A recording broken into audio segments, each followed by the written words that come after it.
Nah kemudian ini yang makalah yang saya siapkan begini. Sekarang Indonesia itu dikepung oleh paham-paham keras.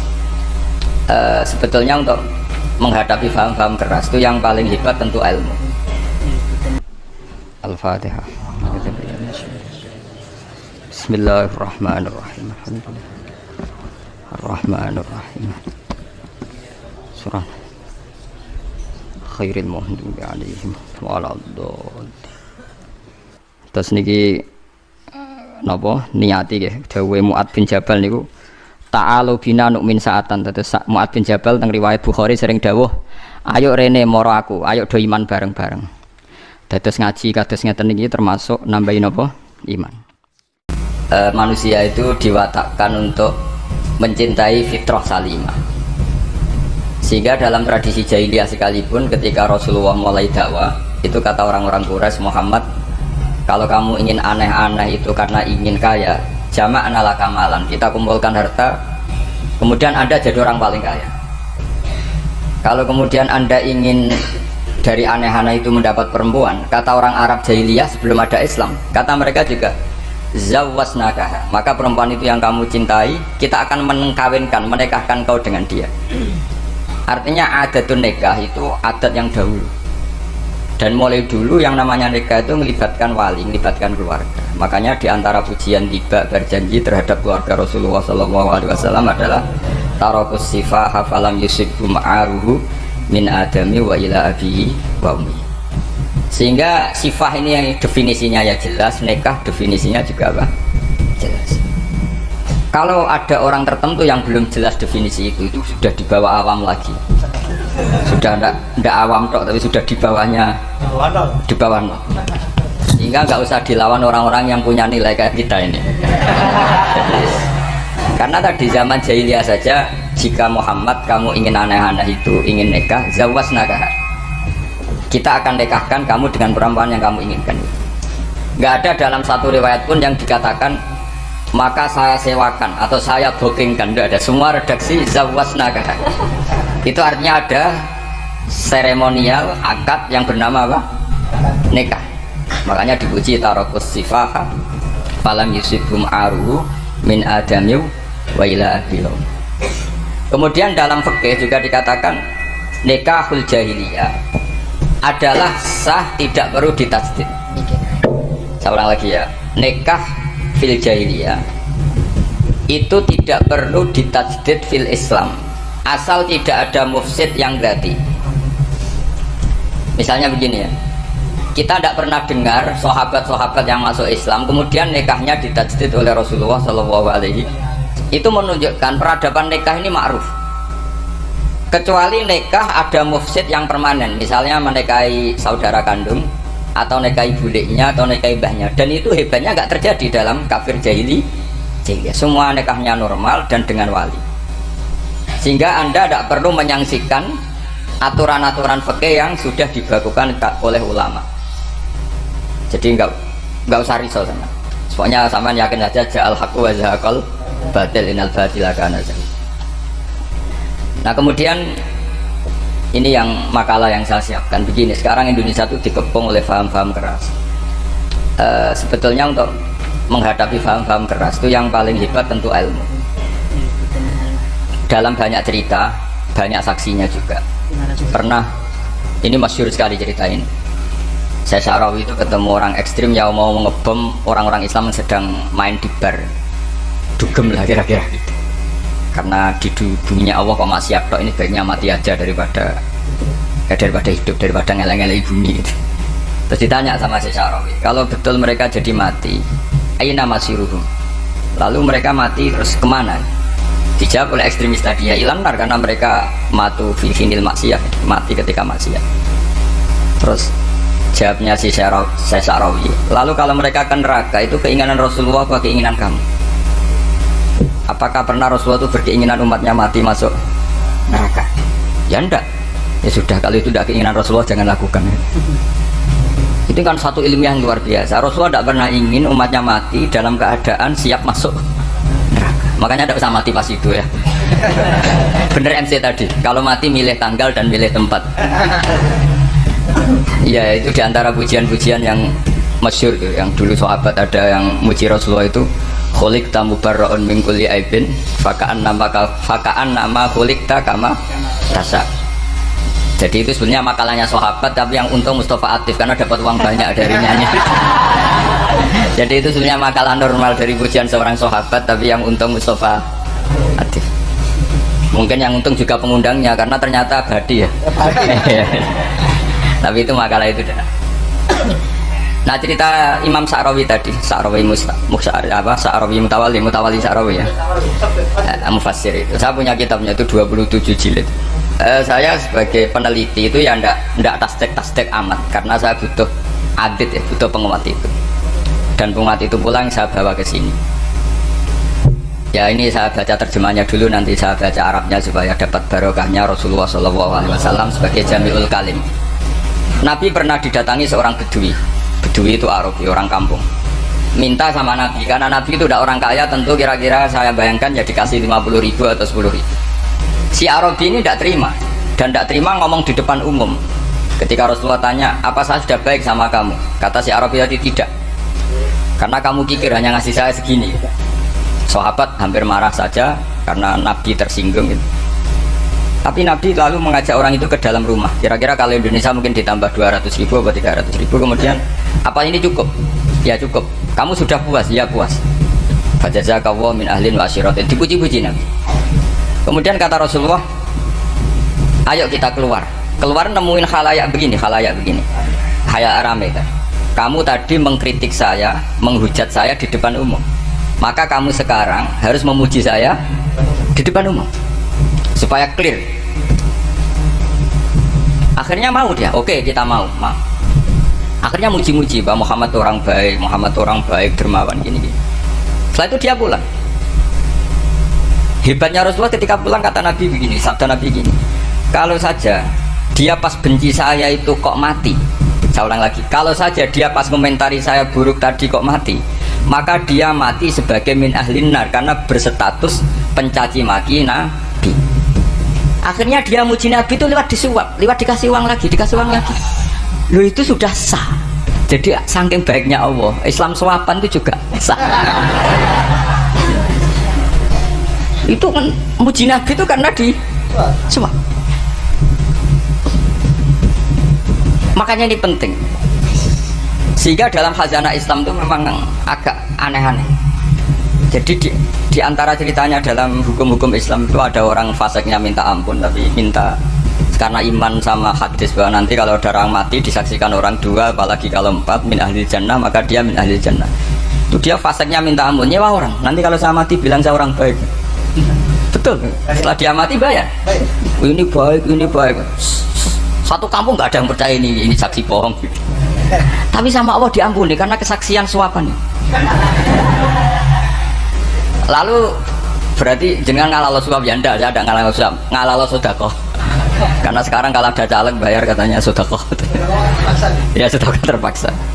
Ini penting saya utarakan karena apa?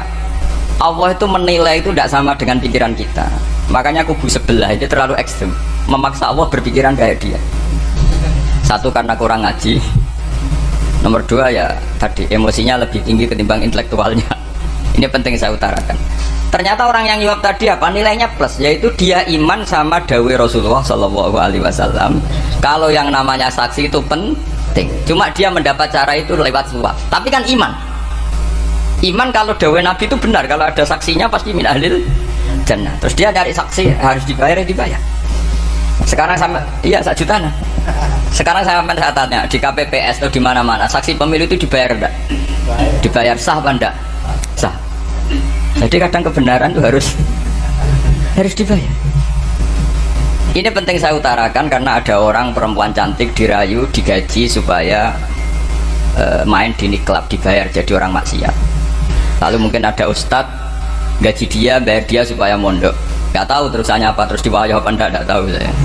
Pertanyaannya ketika kamu bayar kemudian jadi santri, itu kamu dosa nyuap apa dosa sodako membiayai proses kebenaran? Sodako.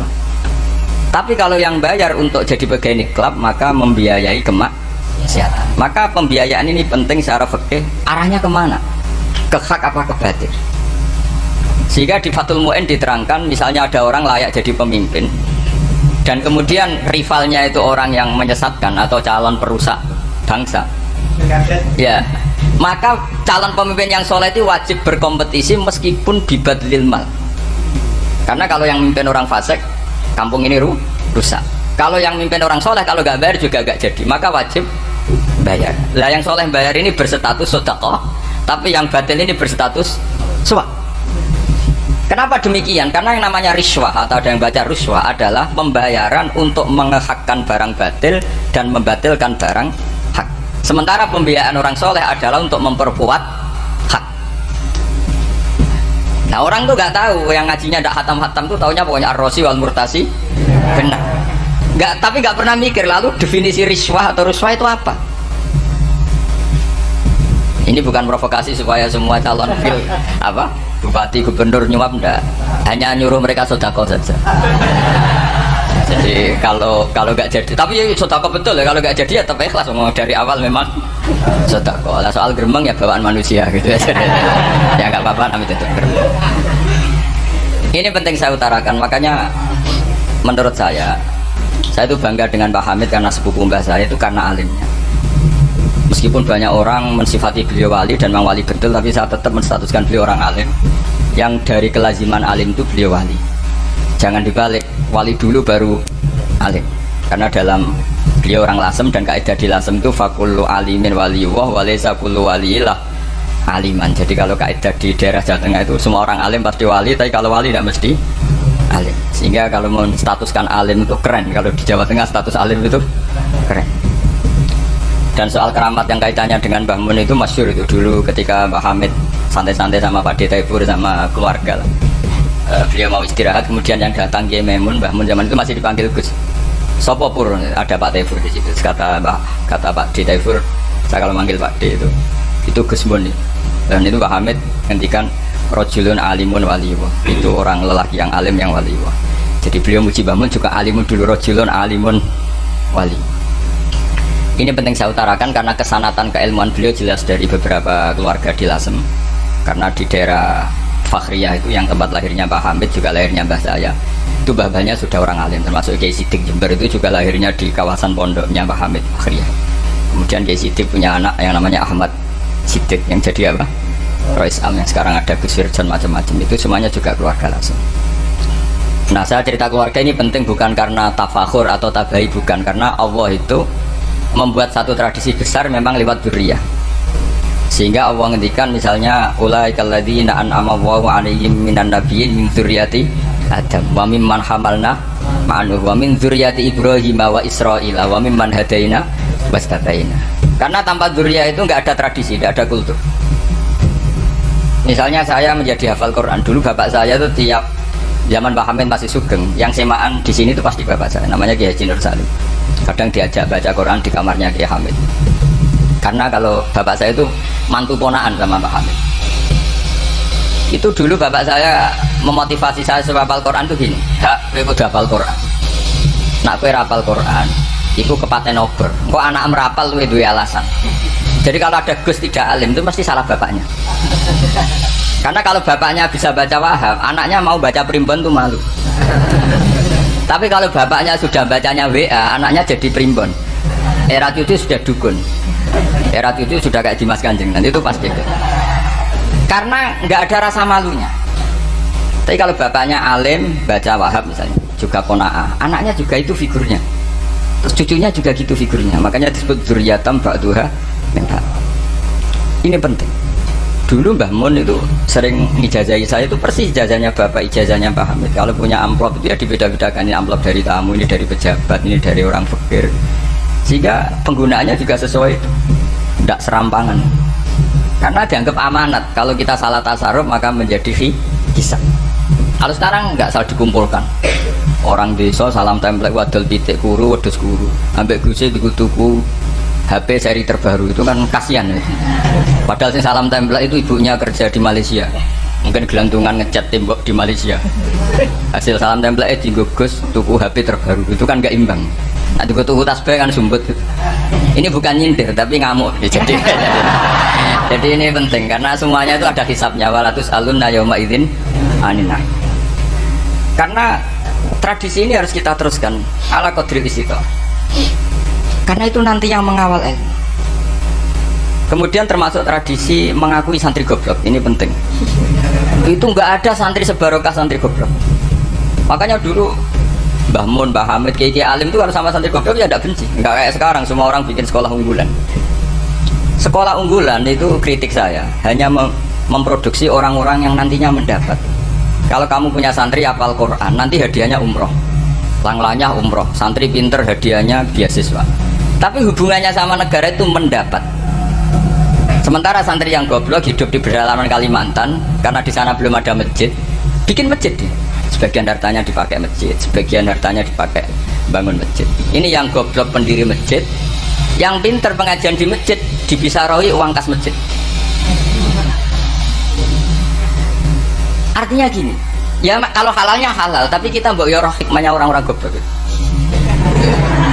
Supaya kita tetap ngaji Rabbana ma khalaqta hadza batila. Semua ini ada gunanya. Subhanaka ma khalaqta. Jadi semua ini ada gunanya. Maka bagi santri-santri yang goblok, tolong nanti saya di-Fatihai karena saya ini pembela Anda. Loh, yang ngomong biar saya karena saya terkenal santri pinter. Kalau yang ngomong sampean goblok kan nggak ada yang percaya. Oh, padune padha gobloke kan gitu. Yang ngomong harus saya.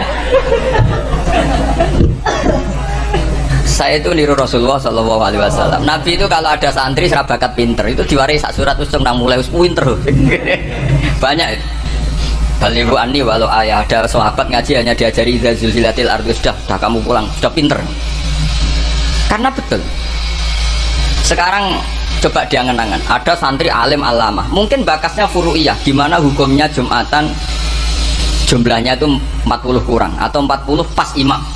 Kemudian ada yang batal satu, hukumnya gimana? Dia mikir furu'iyah. Sementara yang goblok, dia di desa tertinggal gak ada masjid. Piye caranya dia masjid? Ini bikin aslul ibadah, yang sini sudah khilaf tentang yang gak penting. Jadi orang goblok kadang lebih keren. Akhirnya apa? Duriannya yang goblok nanti jadi orang alim alama ngekholi wong goblok karena pendirinya biasanya orang pati pinter. Itulah Allah Subhanahu wa taala. Ada bikin sesuatu itu sia-sia. Nah, saya ini korban ilmu itu. Akhirnya santri saya banyak yang nggak jelas. Ya, tapi ya saya terima saja. Saya santri itu macam-macam. Ada yang profesor, ada yang doktor, ada yang goblok, ada yang baru tobat kemarin, ada yang Cina lagi senang ahli sunnah wal jamaah, macam-macam. Semuanya ngaji sama saya. Karena saya tetap berkeyakinan Rabbana ma khalaqta hadza batila. Ini penting saya utarakan karena khazanah kita ini jangan digerus oleh orang yang tidak bertanggung jawab. Pernah ada di hadis Muslim, ini cerita di Sahih. Ada seseorang sedang sujud kemudian diinjek oleh orang fasik. Saya ulang lagi, diinjek. Rokobahnya, yang diinjek itu rokobahnya. Lehernya itu diinjek sama orang fasik. Kemudian si yang sujud tadi bersumpah wallahi la yaghfirullahu lak. Demi Allah, Allah tidak akan mengampuni kamu. Itu Allah kemudian mewahyukan sama Nabi di zamannya. Wahyunya adalah mangdalladzi yata'alla alayya alla aghfira li fulan. Laqad ghafartu dzunuba wa ahbattu amalak. Siapa yang mencantut namaku dengan menstatuskan saya tidak bisa memberi maaf. Sungguh orang itu saya maafkan dan yang ahli ibadah amalnya tak cabut semua, tak hapus. Karena Allah tuh nggak boleh distatuskan sesuai keinginan kita. Kita sedang soleh terus mengatakan orang lain tidak soleh, Allah tidak akan ngampuni. Ngampuni tidak, itu wilayahnya Allah dan Allah yaf'alu ma yasha. Dan Allah berkali-kali memaklumatkan dirinya yaghfiru liman yasha wa yu'adzibu man yasha. Tapi ini kubu sebelah nyifati Allah hanya wa yu'adzibu, kubu sebelah kan gitu. Tidak pernah kalau Allah disifati yaghfir. Bagaimana Allah gak tersinggung? Allah selalu distatuskan yu'adzib. Itu kira-kira kalau Allah kan sini, saya ini bisa yu'adzib, bisa aghfir. Kenapa status saya tinggal yu'adzib? Ini ngaji di mana? Khatam enggak gitu kan gitu. Makanya resikonya ahli sunnah itu masyhur tuh Pak Hamid Pasuruan. Tamu macam-macam diterima. Ketika orang benci Golkar itu ada tamu dari Golkar juga diterima. Ketika orang nggak mau diberi hadiah oleh orang Golkar, Pak Hamid ya diterima. Bilang ke bapak, mau aku lomo wae nur, duit enggak ana gunane dhewe. Sing marai rawan hisab itu kan kamu dapat uang nggak jelas kemudian kamu pakai pribadi. Kalau orang-orang soleh kan nggak pernah dipakai, kan aman saja. Loh, dihisab apanya? Wong hanya peralon. Kalau istilahnya Mbah Hamid itu peralon. Datang diberikan orang lagi, datang diberikan. Kalau kena kamu kan hisab. Terus kamu nyate makan wareg glegeken. Nah, itu uangnya nggak jelas dipakai nyate glegeken, ya mesti hisab. Kalau nggak jelas ya disedekahkan. Kalau ingin bebas apa? Bisa. Tapi kalau sering sedekah biasanya nggak bebas dari miskin. Tapi kalau kamu wali kan tetap kayak Pak Hamid itu masyhur bisa kok. Tapi kan nggak jadi miskin. Kamu nggak terkenal sakok tapi miskin. Ini nggak wali. Ini penting. Jadi kebanyakan orang ekstrim karena mensifati Allah Ta'ala itu hanya dengan status yu'adzib, tidak dengan status yaghfir. Dan itu mereka harus ngaji lagi. Kurang apanya Rasulullah SAW? Nabi sebagai manusia benci sekali sama pembunuh Hamzah karena qatilu ahabbin nasi ila Rasulillah, yaitu sama Wahsy. Siapa yang nggak tahu Wahsy? Qatala ahabban nasi ila Rasulillah, itu qatala Hamzah. Dan ketika Nabi nyuwun sewu maksud no Wahsy, Allah malah menurunkan ayat laisa laka minal amri syai'un aw yatuba alaihim. Ada pilihannya aw yatuba alaihim. Apa yang terjadi? Justru Allah mentobati Wahsy. Memaafkan Wahsy, mentobati Wahsy. Ada sahabat yang dipuji Nabi Hamamatul Masjid, akhirnya su'ul khotimah. Kita tahu ceritanya siapa? Sa'labah. Makanya kata Mbah Mun sering cerita ke saya, banyak orang darani saya itu tidak jelas, kata Mbah Mun, karena saya sama siapa saja baik, sehingga banyak yang nuduh saya itu tidak jelas. Kata beliau, ulama paling jelas ya saya ini, karena masih orisinil, kata beliau. Tapi pakai bahasa Jawa, karena tadi Mbak Idris bilang ada yang MA ya Mbak, Madura asli tadi, makanya saya terpaksa bahasa Indonesia tadi. Kata Mbah Mun, ulama paling jelas ya saya, karena saya menyikapi siapa saja baik, karena di hati saya hanya membaca laisa laka minal amri syai'un aw yatuba alaihim aw yu'adzibah. Kenapa kamu memvonis si buruk? Saja nanti baik. Yang sedang baik saja nanti bu. Kalau nasib seseorang nggak jelas, kenapa kamu sikapnya jelas? Nah ini orang-orang nggak ngaji itu memaksa orang lain jelas. Ini kubu sebelah pasti salah, ini pasti benar. Manusia kok dipasti-pastikan gimana? Kita ini tidak nabi. Kalau nabi maksum pasti benar. Kalau sampean maksum bisa. Apa? Maksum bisa. Jadi ketidakjelasan para ulama ini berdasar konstitusi tadi, bahwa itu wilayahnya Allah Subhanahu wa Ta'ala. Ini penting saya utarakan. Jadi penting sekali. Jadi orang yang sedang fasik sekarang bisa saja nanti tobat, yang sedang sekarang soleh bisa saja nanti masalah. Sehingga Rasulullah tetap mengajarkan ya muqallibal qulub tsabbit qalbi ala dinik. Jadi kalau ngaji itu khatam itu begini misalnya ya. Saya pernah ngaji Ihya, belajar Ihya khatam. Bahkan saya punya takrirannya berdasar kitab Ithaf, sarahnya Ihya. Kalau ingin tahu sanadnya sarah Ihya, ya misalnya Gus Idris ini, Idris ngaji Mbah Hamid Pasuruan, ngaji Mbah Dimyati. Mbah Dimyati ini ngaji sama kakaknya Kiai Mahfud Termas. Kiai Mahfud ngaji sama abahnya Kiai Abdullah. Kiai Abdullah ngaji sama abahnya Kiai Abdul Manan. Kiai Abdul Manan ini mulazim terhadap Sayyid Murtado Az-Zabidi. Jadi kalau santri Salafiyah ini ya kira-kira tokoh Sabiah. Karena Mbak Idris Sadisa ya kira-kira sampean itu dari pengarang Ithaf itu baru tokoh berapa? Sabiah, masih keren. Turun pitu. Masih kaya lah. Lah kamu kok miskin? Turun ke wolu katanya. Jadi nanti kalau masih keren. Itu sampai ngaji kitab kalau khatam. Saya ulang lagi kalau khatam. Itu memang ada bab-bab di mana ulama itu harus tegas, harus tafriq bainal haqqi wa bainal batil. Oke, itu bagus. Mana yang hak, mana yang batil kita bedakan. Di bab itu bagus. Tapi kalau nanti kamu ngaji bab tawadhu, lihat di Bidayatul Hidayah atau di semua kitab tasawuf, bab tawadhu itu, kalau melihat kamu orang kafir, kamu melihat orang apa? Kafir. Ini aso ma'akufri, ini maksiat wajar dia kafir. Saya ini muslim kok maksiat. Fadzambi akbah, maka dosa saya lebih buruk. Melihat orang tua, mesti ada aksaru ibadatan, ini lebih tua, mesti ibadahnya lebih banyak. Nanti kalau melihat anak kecil, ada asgharu minni sinnan, pasti maksiatnya banyak saya. Jika terus evaluasi gitu, sehingga nggak pernah takabur. Misalnya di sini, saya ini kan gayanya keren, duduk di atas sampai di bawah. Gayanya tok, hakikatnya sampai lebih sombong karena memerintahkan saya. Jadi panitianya itu, makanya saya merasa tawadhu saja meskipun berdiri. Karena hakikat saya ini makmur, diperintah. Panitia ini, penyelenggara ini amir, pemerintah. Kira-kira sombong mana? Itu sekali saya tidak memaafkan, finnar itu.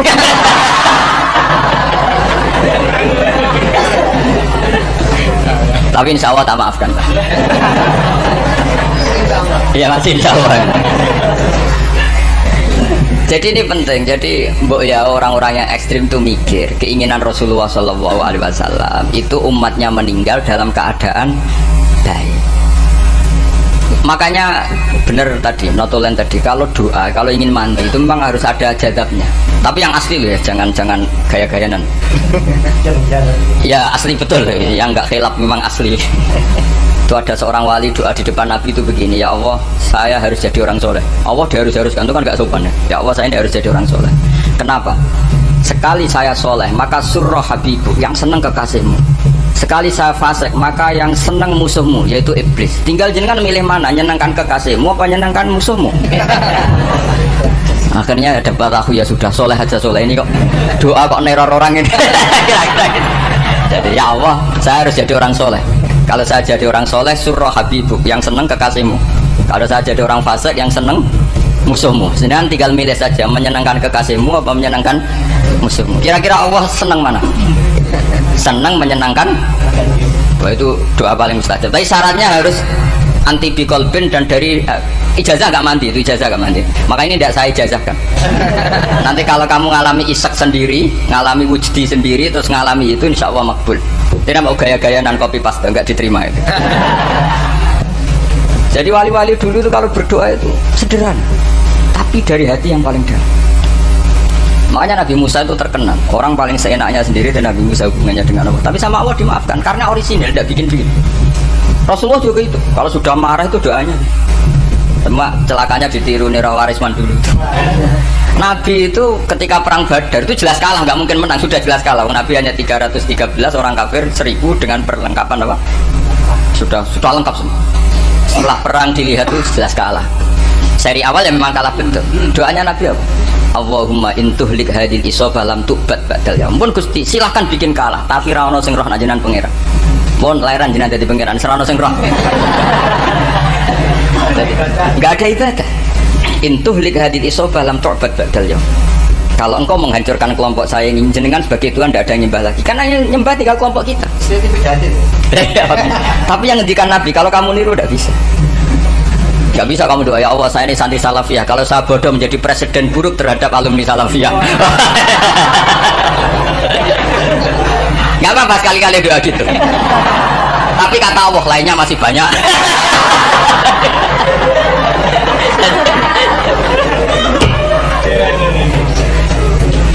Tapi itu syaratnya tadi harus ada al-wujdi wasima. Jadi makanya Imam Ghazali punya kitab al-wujdi wasima. Karena ada masrob, ada syarab. Jadi wali ngikuti para nabi itu ada masrob, ada syarab. Sehingga perasaannya itu beda. Saya punya sekian contoh. Makanya tadi saya bilang di sini yang cerita nanti tak baca Arabnya ya, tabaruk dengan jamil apa? Kalim. Jadi Nabi menyontohkan gini ya. Hubungannya Nabi dengan umatnya itu kata Rasulullah ibarat orang punya unta atau sapi yang susah, yang sarodat itu berat. Kalau bahasa sini nama itu? Yang larat ya Pak? Melayu. Terus orang-orang lain ingin membantu, kubu sebelah ingin bantu, tapi ketika mereka ingin bantu malah unta ini tambah lari karena asing. Semua selain pemiliknya ini kan bagi unta itu asing. Jadi mau dibantu ditangkap tambah lari karena ini orang asing semua. Ngajinya agak jelas, asalnya agak jelas, tapi mau ikut umat Islam ini asing semua. Akhirnya kata Nabi yang punya unta itu datang, kemudian ngambil rumput, terus unta itu dipanggil, kemudian unta itu ngikuti. Kata Nabi, ibarat saya seperti itu. Kalau saya yang memimpin Islam, saya yang merawat umat saya, maka umat akan mudallalah, akan nurut. Tapi kalau yang rumat kalian, malah Islam menjadi kacau. Kenapa menjadi kacau? Karena tadi nyifati Allah saja salah. Orang Islam baik dihukumi kafir hanya karena tahlilan, hanya karena manakiban dihukumi kafir. Sekarang inginnya Nabi orang menjadi muslim apa kafir? Inginnya Nabi orang menjadi muslim apa kafir? Muslim. Lalu gara-gara melakukan perilaku tertentu dihukumi kafir. Dia ziarah wali songo musyrik, nyekel patok musyrik. Katanya minta sama mayit. Padahal saya andekan jadi mayit itu dijaroi sampean nggak seneng. Nggak senengnya karena ya kadang murid itu jari gurunya ya kurang ajar. Masa gurunya dibilang gini, ya Allah, ingkana muhsinan fazid fi ihsani, wa ingkana musian fatajawas anhu. Kata gurunya, soleh tenan darani ingkana. Makanya saya tidak suka ya main ziarah ke saya. Kecuali doanya ditasihkan dulu ke saya. Makanya nggak boleh ziarah itu pada Nabi, bisa murtad kan? Coba itu baca di depan Nabi, murtad nggak? Ya Allah kali ini baik maka gini, kalau buruk. Masa Nabi baiknya ingkana? Lah orang-orang yang menyerang kita kan, itu gak ada zaman sahabat doa seperti itu. Ya mesti gak ada, mana mungkin sahabat baca itu di depan Nabi. Masa Nabi didoain, ya Allah kalau dia baik maka fazid, maka kalau dia buruk, ya gak mungkin. Lah mereka nyerang kita itu gak ada dalam sejarah sahabat. Sahabat kok nahlilin Nabi itu gak nabi. Mau didoain maghfir lahu. Kan ngenyek Kanjeng Nabi kencir bisa didoain maghfir lahu. Ya mesti saja sahabat gak akan tahlilan. Yang kabudut itu Rasulullah. Bahkan diistilahkan kabudut saja salah. Intaqala ila rafiqil ala. Nah kalau sampai harus ditahlili, kalau enggak yang rokok betul. Amalnya pas-pasan, dosanya berkelanjutan. Kondak gimana? Punya tanah warisan yang hasil ngerebut milik orang lain. Kamu sudah mati, dipakai anak cucumu. Ini berkelanjutan nggak dosanya? Berkelanjutan, berseri-seri. Mereka kalau nyerang kita kan sahabat tidak melakukan itu untuk Nabi, ya nggak mungkin lah sahabat mendoakan itu pada Nabi, kan nggak mungkin. Coba kalau kamu jadi mayit, terus kamu gurunya, terus ada murid kamu bilang Allahumma in kana musinat fazid fi isani wa in kana musian fatajawaz anhu. Mesti kalau kamu bisa bangun. Ya Allah dong meyakini saya soleh itu masih ingkana. Kalau guru saya soleh maka, kalau guru saya buruk maka. Itu kan taklek namanya apa? Itu kan kurang ajar. Terus saya tidak pernah doa gitu di depan Pak Hamid Basra, tidak pernah. Saya kalau doakan bangun ya tidak pernah gitu. Allahumma ali darajati fil jannah gitu. Saya nggak pernah, ingkana nggak pernah. Karena andekan itu saya juga sama kok. Cuma kalau ada orang doa di bangun gitu ya karena orang lain ya tak biarin. Tapi saya tidak bilang amin, ya biarin aja. Tapi kalau santri sarang nggak usah lah doa ya apa? Ingkana. Masa meyakini solehnya gurunya kok nunggu apa? Ini bukan ijazah, ini marah ini sedikit. Jadi pelurusan ini. Saya ulang lagi, ngaji itu harus khatam. Pentingnya khatam tadi, kalau di bab tafriq bainal haqqi wa bainal batin, akan kubu sebelah ini benar karena tegas. Tapi kitab itu tidak hanya bab itu, juga ada bab tawadhu. Di bab tawadhu itu, misalnya kita melihat orang kafir, ini wajar maksiat kan dia kafir. Masa saya mukmin maksiat? Dan ini kafir bisa saja nanti husnul khotimah, saya muslim bisa saja su'ul khotimah, sehingga tetap tawadhu. Melihat yang lebih sepuh ini aksaru ibadatan minni, melihat yang kecil asghar berarti aqallu maksiatan minni, sehingga melihatnya itu tawadhu. Jadi kalau di bab tawadhu semuanya orang itu mungkin. Nah di sini Rasulullah SAW mengajarkan, ketika malaikat Jabal bilang, Muhammad orang yang mendustakan kamu saya tungkepi gunung biar mati semua. Kata Rasulullah, saya berharap keluar dari tubuh mereka min aslabihim, dari keturunan mereka orang-orang sing mukmin. Sudah karuan kafir saja Nabi tidak berhenti berharap, jangan-jangan nanti keturunannya mukmin. Dan itu betul.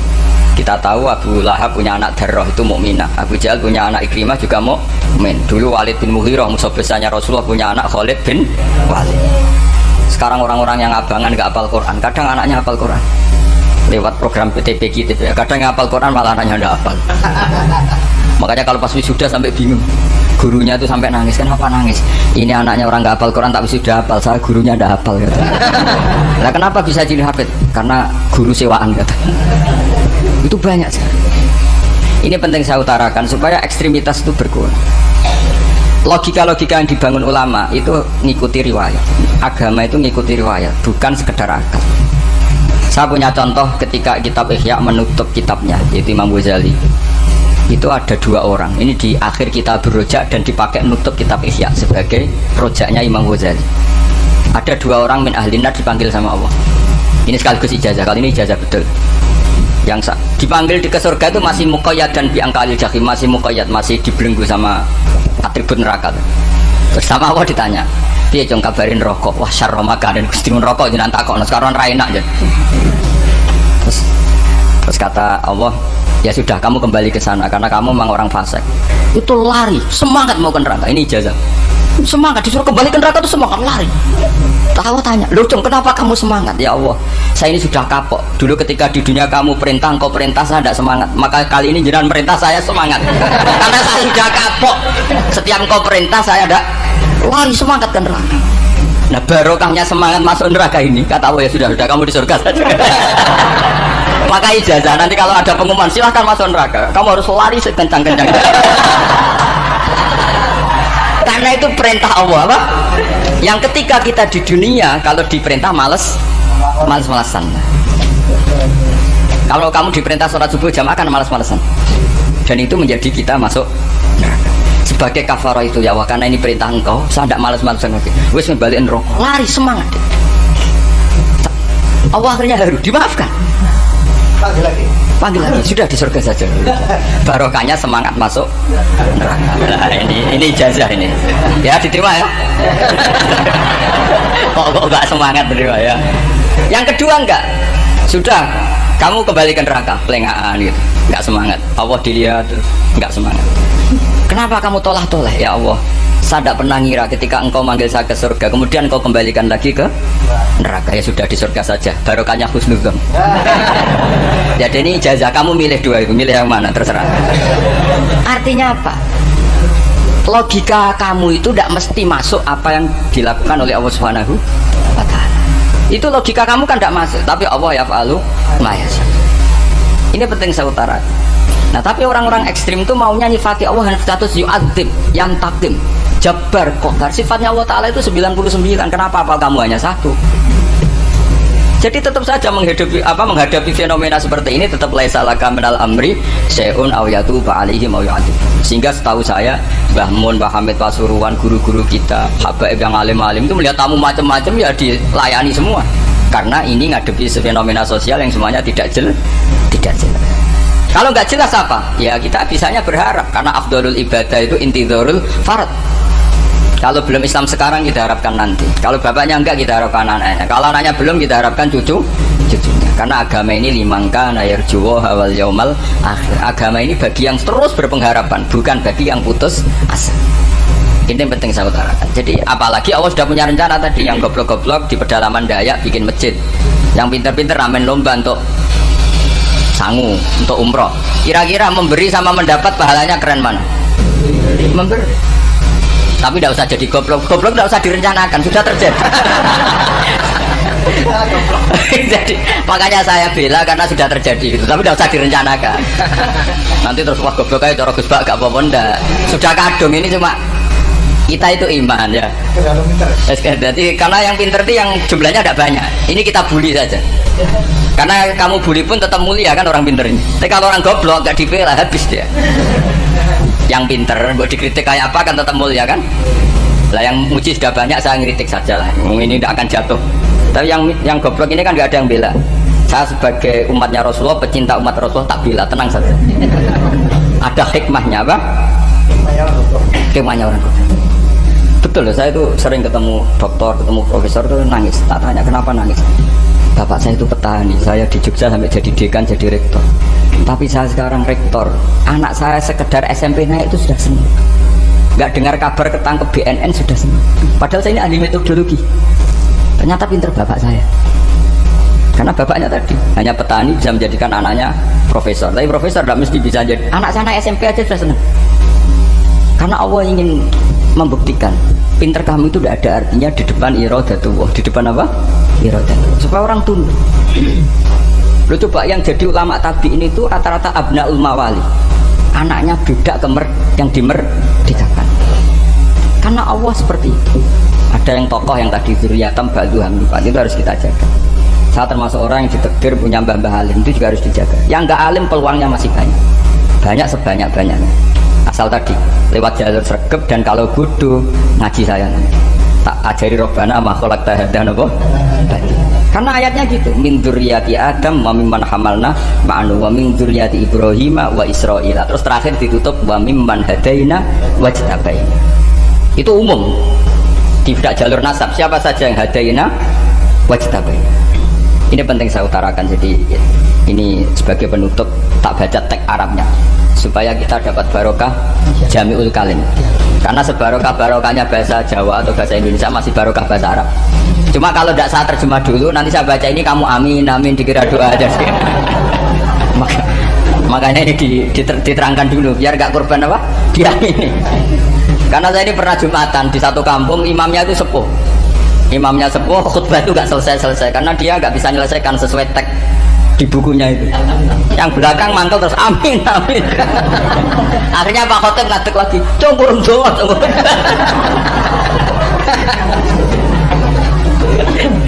Ini masih teks Arab, yang belakang sudah apa? Amin amin. Ya saya baca. Yang disemak. Bismillahirrahmanirrahim.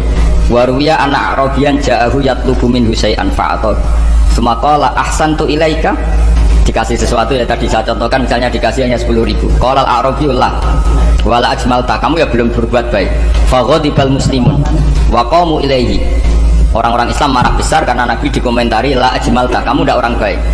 Fa asyara ilaihim an kufu. Kata Nabi, jangan kamu pukulin. Kalau di Madura sudah tuntas tuh kena celurit itu kalau. Sumaqoma, kalau di MA tadi ya, di Madura asli tadi ya. Sudah tuntas. Sumaqoma wa dakhala manzilahu. Setelah itu terus arsala ilahi sallallahu alaihi wasallam wa zadahu syai'an. Kemudian Nabi menyuruh dia, ayo masuk rumah terus ditambahi. Faqala ahsantu ilaika qala na'am fajazakallahu min ahlin wa asyiratin khairan.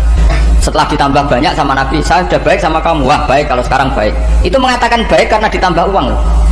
Bukan karena dari nuraninya, karena ditambah uang, ditambah duit. Amropannya ditambahin. Faqala lahu Nabi sallallahu alaihi wasallam, innaka qulta ma qulta wa fi nafsi ashabi min dzalika syai'un. Fa in ahbabta faqul baina aydihim ma qultu baik. Ma qulta baina yadayya hatta yadhaba ma fi sadrihim alaika. Kamu tadi ngomong dan menjadikan sahabat saya tersinggung. Coba sekarang klarifikasi supaya mereka clear apa? Itu menunjukkan klarifikasi itu termasuk wataknya Rasulullah sallallahu alaihi wasallam. Tadi kamu menyinggung saya di depan umum, maka sekarang kamu muji saya juga harus di depan umum supaya clear, supaya mereka tidak punya perasaan macam-macam. Sudah akhirnya qala na'am falamma kana al-ghadu awil asyu ja'a faqala sallallahu alaihi wasallam inna hadzal arabiyya qala ma qala fazidnahu fazama'nahu radiya kadzalik qala na'am fajazakallahu min ahlin wa asyiratin khairan. Faqala Nabi sallallahu alaihi wasallam, ini penting ya bagi semua dai, bagi semua ustaz. Masali wa masalu hada masalu rajulin lahu naqatun syaruddat alaihi fattaba'an nasu wa fa'atba'an nasu falam yaziduha illa nufuran fanadahum sahibuha khallu baini wa baina naqati fa inni arfaqu biha minkum. Jadi namanya unta, sapi atau kuda itu lebih terbiasa sama pemiliknya, sama orang lain, sama pemiliknya. Kalau orang lain ikut bantu ketika berat malah tambahlah lari. Sama kiai sama umat tuh, kalau kiai kan punya syafaqah sama umat, maka ininya umatnya dimaafkan. Tapi kalau kubu sebelah ininya mengkafirkan, mendosakan, membid'ahkan, nah, itu bisa diharap nggak umat mau kembali, malah lari. Makanya saya pernah ngalami ini serius. Ada orang tukang ngafir-ngafir wong NU gitu. Di majelis, satu majelis dengan saya. Singkat cerita, saya NU pinter. Waya jamaah zuhur itu waya sholat. Ah jamaah, aku gak sholat. Kenapa? Kafir sholat bah. Gak wajib mengkafir sholat. Tidak usah kafir, sholat aja. Mereka itu kan omongannya ta'arud, mengkafirkan kita tapi mewajibkan kita sholat. Sholat wajib gak bagi orang kafir? Gak wajib. Berani gak mereka mengatakan yang dikafirkan tidak perlu sholat karena sudah kafir? Berani gak kira-kira? Gak berani. Jadi omongan mereka itu paradoks semua. Karena memang gak pernah ngaji. Gak pernah apa? Gak pernah ngaji. Ngajinya betul-betul. Gak pernah khatam tadi. Ya, jadi kata Rasulullah, fa inni arfaqu biha minkum wa a'lamu fatawajjalaha baina yadayha fa akhudalaha minkum mil ardi faradda hatta ja'at wastanaqat wa shadda 'alaiha rahlaha wastawa 'alaiha wa inni law taraktukum kaqauli. Terus ya sudah seperti itu. Faradda hatta ja'at wa shadda 'alaiha rahlaha wastawa 'alaiha wa inni law taraktukum. Terus itu walhasil itu terusannya hadis itu, kalau saya membiarkan dia dengan keyakinannya tadi mengkritik saya dan dia mati, maka dakholan. Jadi intinya gini, senang Nabi dibayar itu sah. Senang Nabi dibayar itu sah. Senang Nabi dibayar itu sah. Jadi kalau ada maulid terus kiainya ngasih makan-makan itu menjadi senang Nabi karena ada Bukharinya, itu juga sah. Ono zaitun sah. Terus kiainya senang karena untuk amplop juga sah. Jadi ini sudah ini sama-sama sah. Karena untuk kebaikan selalu sah. Kalau kadang kajian di sini pasti ada sarapan yang pertama, kopi dan sarapan ngaji. Jadi orang datang ingin sarapan tidak apa-apa. Tidak apa-apa, sah itu. Sayyid Muhammad juga gitu, kalau ada orang ngaji dikasih uang juga sah.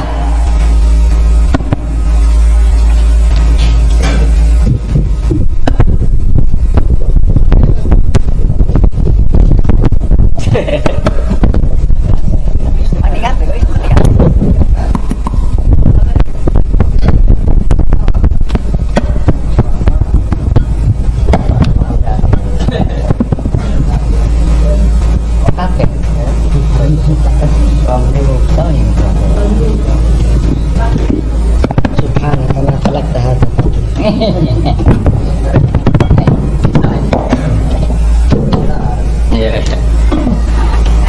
jadi ini jelas ya, jadi riwayat ini jelas. Kemudian riwayat yang ada di kitab Bukhari ketika Rasulullah didustakan, dibully. Ini wa ana mahmum ala wajhi falam astafiq illa wa ana biqarni sa'alib, yang di bawah garis itu ada yang di Bukhari.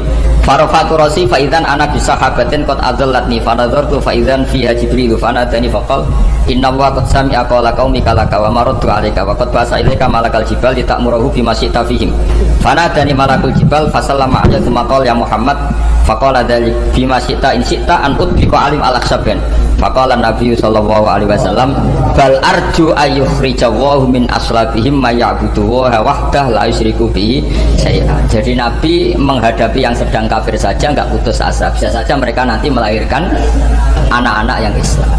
Jadi kalau ada kiai menghina orang kafir itu jangan melihat kiai kok pancanan wong kafir. Yang benar itu kiai yang penuh harapan, sehingga sama orang kafir saja berharap. Tapi sekarang enggak, kiai pancanan wong kafir, kiai kok pancanan wong fasik. Logikanya dibalik, kiai nelateni wong kafir nak menawa anak turune masuk Islam, kiai nelateni wong fasik nak menawa dadi soleh. Logikanya harus seperti itu. Nah soal perang itu beda, perang kan mereka sudah menstatuskan diri ingin bunuh kita, tentu kita harus berani untuk mempertahankan diri. Tapi kalau kondisi normal tidak bisa seperti itu. Ini kan kondisi normal, itu Rasulullah ya nggak boleh, karena tadi bahkan kalau saya pernah ngaji ini di Sidogiri pernah cerita Rasulullah jajar Nabi Nuh, ada seorang wali pasnya Abu Hasan Asyadili. Siapa Abu Hasan apa? Asyadili mimpi ketemu Rasulullah jajar Nabi Nuh. Kemudian Nabi Nuh itu digojlok sama Rasulullah, kamu pernah masukkan kaum kamu, bisa saja fi aslabihim atau fi zuhurihim ada nasamatan sing tu'minu billah. Sekarang misalnya begini ya, ini orang kafir, di sini itu ada gen yang ribuan ila yaumil qiyamah. Bisa saja gen-gen yang sekarang masih di zuhurihim, karena kalau apa gen di lelaki diistilahkan fi zuhurihim, ini saja nasamatan tu'min, nasama yang nanti mukmin. Kalau dia mati kan berarti kamu membunuh calon orang mukmin berikut. Tapi ya sama, tapi kalau kamu bilang dibiarkan, bisa saja ini ada nasama sing calon kafir, berarti kamu membiarkan kekafir. Nah di sini hebatnya Allah. Allah bikin Nabi Nuh mewakili istihad potensi kekafiran berlanjut, sehingga beliau bilang wala yalidu illa fajiran kafaro. Paham ya kan? Rabbila tadzar alal ardi minal kafirina dayara innaka intadzarhum yudillu ibadaka wala yalidu illa fajiran kafaro. Logika itu terwakili oleh Nabi Nuh. Logika bisa saja ini ada nasamatan untuk minubillah, itu terwakili oleh Rasulullah bal arju ayyukhrijallahi min aslabihim may ya'budullaha wa la yusyriku bihi syai'an. Kayak apa untungnya kita jadi umat Rasulullah sallallahu alaihi wasallam? Masalahnya Nabi Nuh gak Nabi Nuh, Nabi Muhammad. Jadi kira-kira istiadat kamu ikut Nabi siapa? Kalau main hantam ya ikut Nabi Nuh. Kalau main rojak berharap Nabi Muhammad. Ya sudah, sampean ikut mana? Nabi Muhammad. Ini penting saya utarakan supaya apa-apa itu terukur lewatnya. Ya pokoknya istilah kayak Wali Songo yang tercerminkan sampai ke kita kayak Pak Hamid, karena Pak Hamid ini sanadnya secara gen sampai Sunan Bonang, di silsilah itu sampai Sunan Bonang. Saya punya catatan nasabnya Pak Hamid Pasuruan sampai Sunan Bonang, ditulis Bahim itu ya, pas 40 harinya Pak Hamid itu silsilah itu. Saya kira demikian, saya mohon maaf atas semua kesalahan. Wah, ya Santi Putri itu gak usah mikir besar berat-berat, yang penting urut suami, itu kata para suami. Tapi kalau suaminya gak layak diikuti ya diberontak saja gitu. Karena gak ada sesuatu yang luar biasa kayak perempuan. Itu kata Sayyidina Umar, pernah dia mau jalan dicegat sama Khawlah itu bintu Salaf, itu sampai 3 jam, padahal Umar sudah Amirul Mukminin. Sudah siapa? Amirul Mukminin. Tapi ketika ditanya, kenapa engkau berhenti karena orang tua ini? Kamu tahu orang tua ini siapa? Ini ketika protes itu didengar langit sabtuju, yaitu yang di ayat qad sami Allahu qawla allati tujadiluka fi zawjiha wa tashtaki ila Allah. Jadi sing protes wong wedok ora trimo bojone, Kanjeng Nabi diprotes. Ya singkat cerita, Khawlah itu cantik. Memang contohnya harus cantik, kalau jelek nggak bisa. Khawlah itu cantik sekali. Walhasil dia mungkin khed atau apa, lama mungkin khed. Terus suaminya datang, Aus bin Somit ini datang, melihat istrinya pas sujud. Di semua teks riwayat fa'ajabat tu ajizatuha. Makanya gambarannya harus cantik. Enggak usah diterjemah ya. Fa'ajabat tu ajizatuha. Singkat itu Aus itu minta dilayani saat itu juga. Si Kholah nggak mau karena sedang ibadah. Bongkok sih mas godal. Enggak boleh sekarang. Saking mangkalnya karena agak kesampaian. Ya orang lanang kan gitu mesti kotor kalau nggak kesampaian. Terus Zuhair bin Hadiah melakukan dihar anti aliyah ka dhuhri ummi. Dulu dihar dalam hukum jahiliyah adalah tolak. Setelah ditihar, Aus getulnya bukan main karena Kholah ini cantik. Makanya contohnya ada cantik karena kalau gak cantik gak getun gitu. Terus kalau gak cantik juga suaminya ada kesusu gitu. Sudah tahu semua pokoknya gitu punya ada. Singkat cerita akhirnya suaminya datang ke Rasulullah. Ya Rasulullah, saya ini sangat mencintai istri saya, tapi tadi saya keterucut dihar dia. Lalu solusinya gimana? Ini karena tambahnya khas perempuan, kata Mbak Idris, ya sudah tak turut, ini khas perempuan. Kemenangan partai apa? Perempuan. Tapi tidak PSI, ini kemenangan partai. Kata Rasulullah, sementara hukumnya begitu. Kalau dihar itu bimanzilatit tolak. Ya sudah, kamu nggak bisa kumpul lagi sama dia. Istrinya dikasih tahu, protes. Apa? Hukum apa-apa itu? Diparahi Rasulullah. Ini hukum tidak benar ya Rasulullah. Ya tapi setahu saya hingga detik ini saya sebagai Nabi hukumnya baru begitu. Nggak benar. Dibantah terus sama aman, Nabi diancam gini, kalau engkau tidak bisa memutuskan, tak laporkan Allah.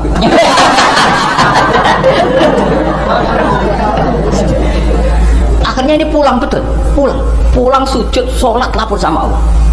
Dan ketika lapor sama Allah, ya Allah ini tidak fair. Lapornya tuh jorok sekali. Qad nasartu lahu batni, akala sababi wa nasartu lahu batni. Akala sababi, muda saya sudah dihabiskan sama suami saya. Wa nasartu lahu batni, tidak usah diterjemah. Tapi ketika saya sudah tidak muda, sekarang saya mau diceraikan lewat apa? Dia.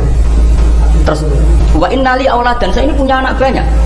Indomam tuhum ilayya jauh. Kalau saya rawat pasti mereka kelaparan. Karena saya miskin, saya seorang perempuan. Tapi wa indomam tuhum ilayhi do. Nak tak elokno bapak mesti ditinggal wayang. Wah kira-kira gitu. Brutu sendiri. Akhirnya Allah jawab bahwa dihar itu tidak tolak.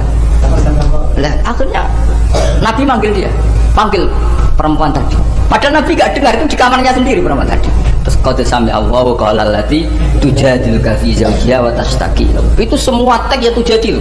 Allah mendengar perempuan lati itu perempuan tujadil kasih madoni kowe Muhammad. Dan ada di kiai di padon itu enteng Nabi saja dilabrak. Wah susah perempuan tuh repot. Nabi dilabrak. Sampai jadi surat Mujadilah. Makanya saya kalau baca Mujadilah, yang baca Mujadalah. Ini kaitannya dengan tasrif. Jadalah yujadilu mujadalah. Karena sekali nggak bisa tasrif, nggak sah jadi mufassir. Ya jadi kalau kafaro ya kafiru ya takfiron. Iya. Kira-kira kan gitu. Fa'ala yufa'ilu ya. Tafilan. Jadalah yujadilu mujadalatan. Jadi kalau mujadalatan itu masdar, karena ini subjek pelaku mujadilah, jadi boleh mujadalah bisigotil masdar, boleh mujadilah dengan sigot isim fa'il. Karena wanita pembantah Nabi itu didengar oleh Allah. Makanya ayasma'uha rabbul izzah min fawqi sab'i samawat wa lam yasma'ha Umar. Allah saja mendengar dari langit 7, masa Umar gak mau mendengar? Jadi makanya kalau Umar macam-macam orang nyewa Kholah, kamu yang ngomong. Kira-kira dengan assalamualaikum warahmatullahi wabarakatuh.